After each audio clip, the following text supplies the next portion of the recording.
Welcome back to the YOBJJ podcast series. It's a platform, a community, guests, right, to educate, to empower, to have fun. I am so honored and grateful to have our special guest for today, Arjuna Brown, who is present. Yes, to the opportunity for being in today's. So I've been training Brazilian Jiu-jitsu since I was 6 years old. I am now 15 years old, about to turn 16 in October. Um, yeah, train a lot to a lot of tournaments. We've traveled to train, to compete, done a lot in sport. Yeah. Starts off with a quick game. Okay, it's a Mhm. game of Would You Rather. Okay. Ooh, so So for those that are listening as well, you could play along, all right, and comment down below what you think. So the first would you rather question: be a millionaire and be sad for the rest of your life, or would you rather be poor and happy for the rest of your life? Definitely take being poor and happy. Would you rather rock a mullet or rather rock a rat tail? Rat tail. I mean, I feel like this is pretty close to that as it Yeah. is. Food. Okay. Would you rather adobo or sinigang? Adobo. Adobo. Oh, okay. Yeah. So, what I really want to talk about with all the listeners today is what's special about you is because of your kind of work ethic and the background that you have. So, Yeah. in particular, I find with yourself, you're like silent but deadly. Like you perform so well, but it doesn't seem to show you're very humbled about it. Yeah. So, can we go and talk about your work ethic and your journey as a jiu-jitsu athlete? Yeah. So well, I think my parents play a big part in that. From the beginning, they've always kind of implemented like a good work ethic, Always give your 100 in everything you do, whether it be as simple as like a swimming lesson at school or, school itself. So that definitely plays a huge part because now we're here in the gym. I have a choice. I can go in there and just be lazy, just not train or anything, or, I can train. So that's helped huge, like a ton.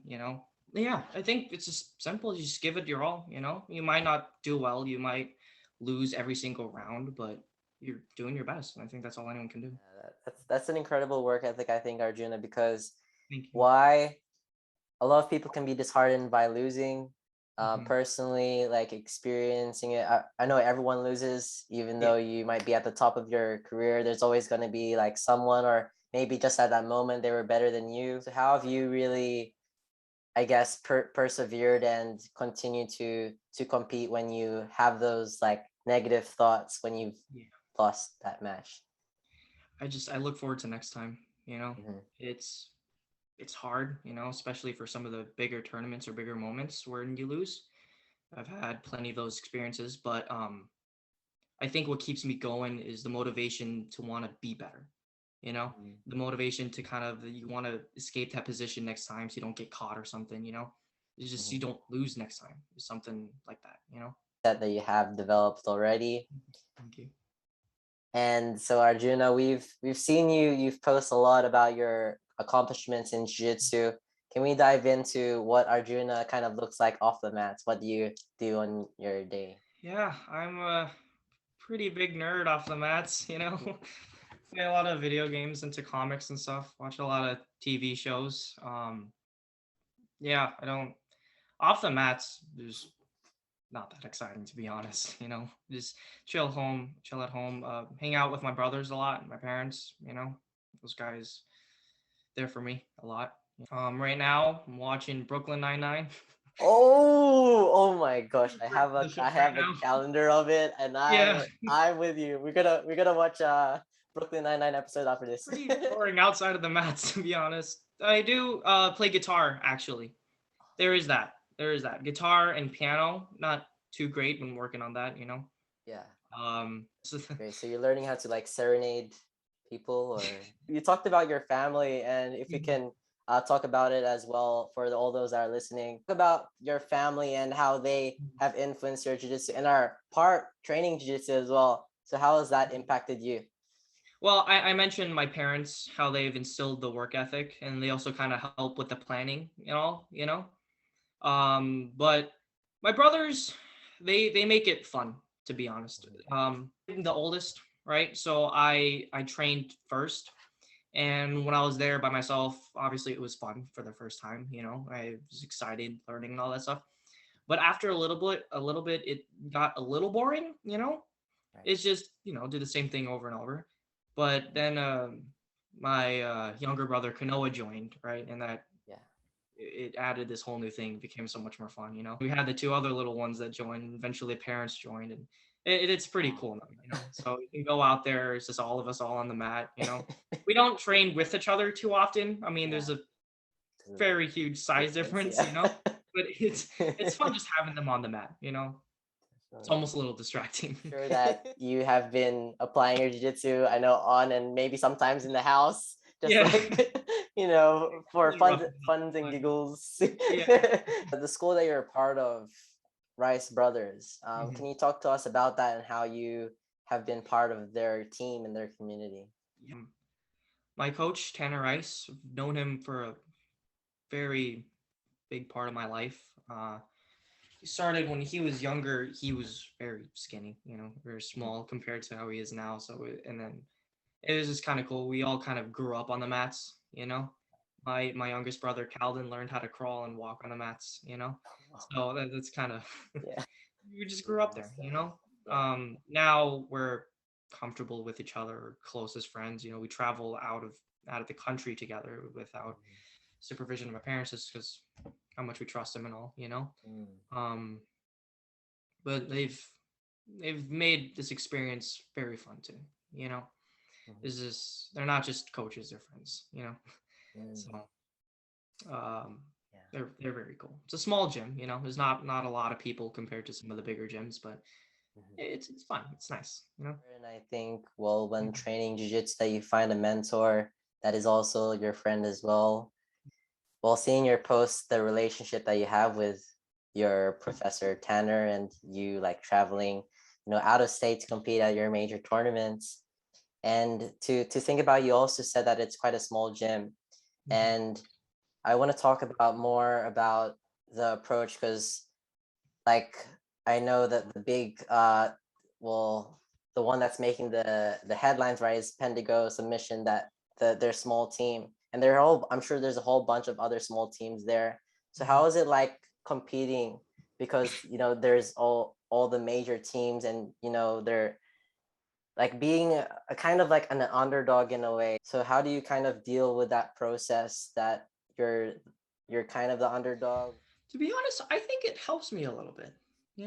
Knowing that I'm the underdog, it doesn't build up too much expectation towards me. So that kind of helps with the whole nerves and everything of competing against all these big names. Yeah. Um, but hmm, I don't know. I don't find it that it affects me too much actually during training or in competition. Like I said, if anything, it helps a little or anything, just small little family. So that's nice. Community, a small like family, and because there are other people, for example, the Mario Alvaro, I've seen him Overall, compete, Alvarez, sorry, mhm. compete over the weekend, and at Cana, a big name, and just a big competition in general, Yeah. succeeding in that, and as a training partner, and I'm sure there are other types of competitors or training partners that you have, and it's so great to see what you guys are doing there as well. If there was a key moment in your jiu-jitsu journey, so there was a moment that was very emotional in a way, whether it be a win or lose. Did you have that kind of memory or that moment in your career? Yeah. Um, there was this kid that used to train in the gym a long time ago when I first started, when I was like 6 years old. I Mhm. forgot his name, but at the time he would beat me every time, you know? And I think one huge part was when not necessarily where I beat him, but where he didn't beat me. It just ended in a draw. Mhm. Because for the longest time when I was training, it didn't feel like I was making any progress. Obviously you're the first one that started there, everyone's been doing it longer than you, you're going to get beat up. But that was the first time where I just didn't get absolutely destroyed. Mhm. And that gave me a sense of progress, and then kind of opened my eyes in a way. Mhm. Just to show I was like, okay, you're just not being here for a reason. You're actually making progress. And then from there, kind of took off. So specific that you found that moment, that age that you were in, and that training Yeah. partner. Because I think maybe some people get caught up in the big goals, like, oh, I didn't win this kind of tournament.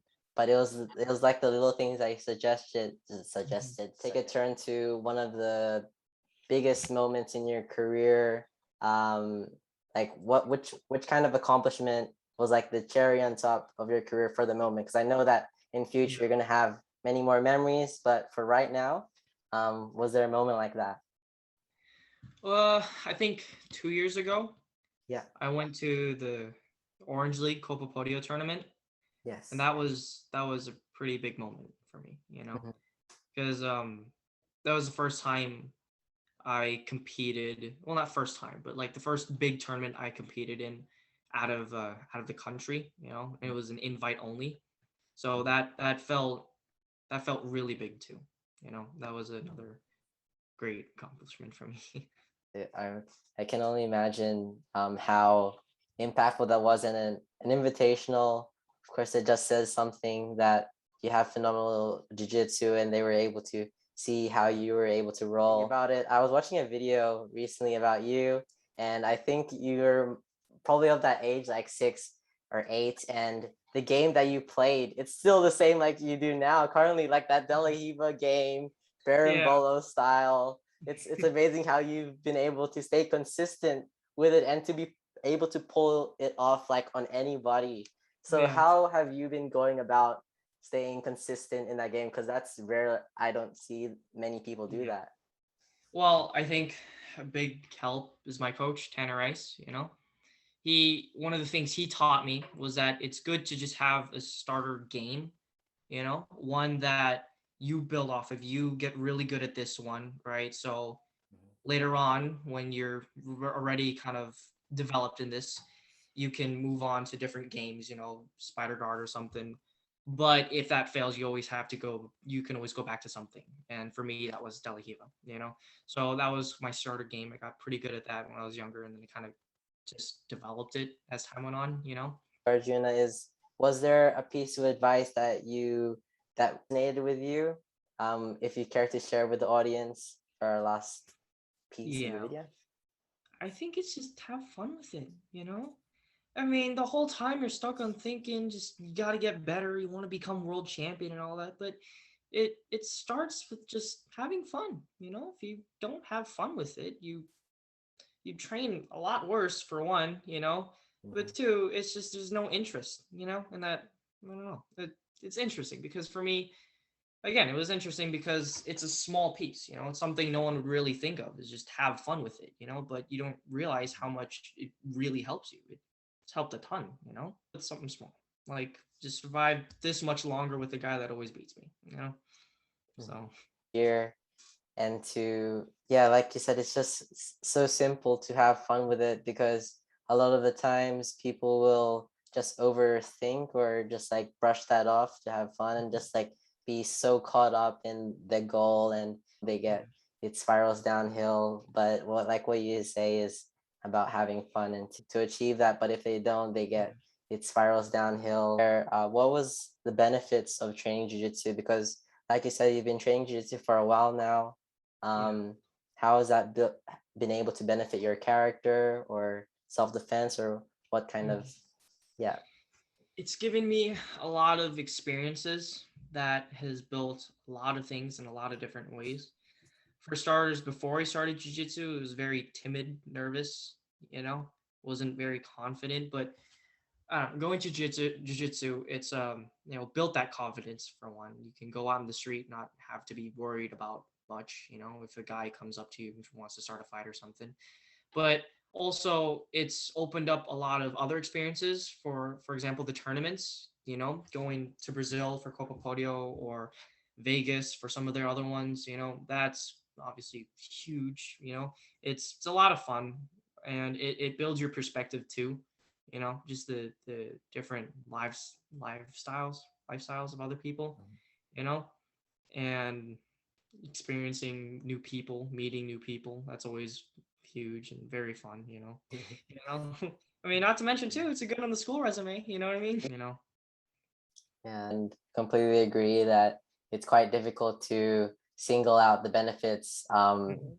yeah, in just a few sentences, but it can go on for a long time. But again, I just want to say a huge thank you for joining us today. Thank you for sharing your time and sharing your knowledge, your Thank you. story, and your experience and your jiu-jitsu journey, Arjuna. And guys, that wraps up another episode of YOBJJ. I would like to say thank you all for listening and to joining us today. Give this video a thumbs up, subscribe, comment down below for more ideas that you like to share and to see on the channel. And with that said, team, keep smiling, keep training hard. So here at Treina Duro. Peace, guys. See you later.